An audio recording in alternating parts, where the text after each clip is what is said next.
11ই December হিলিমুক্ত দিবস নানা কর্মসূচির মধ্যে দিয়ে পালিত হচ্ছে দিবসটি উপলক্ষে বৃহস্পতিবার সকাল 10টায় হাকিমপুর উপজেলা প্রশাসনের আয়োজনে স্থানীয় মুক্তিযোদ্ধা সংসদ অফিসের সামনে থেকে বর্ণাঢ্য র্যালি বের হয়। র্যালিটি প্রধান সড়ক ঘুরে সীমান্তবর্তী মুহুরাপাড়া এলাকায় গিয়ে শেষ হয়।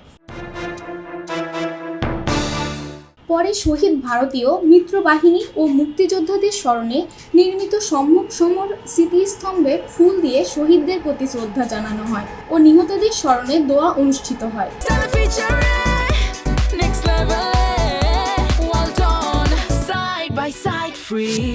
এই সময় উপজেলা নির্বাহী কর্মকর্তা অশোক বিক্রম চাকমা, সাবেক মুক্তিযোদ্ধা কমান্ডার লিয়াকত আলী ও বীর মুক্তিযোদ্ধা সহ অনেকে উপস্থিত ছিলেন।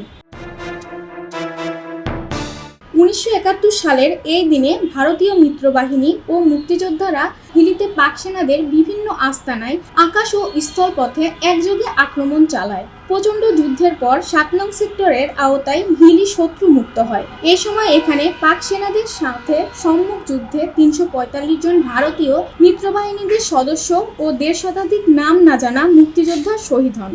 খবরের কাগজ, নিখাদ, নির্ভীক, নিরপেক্ষ।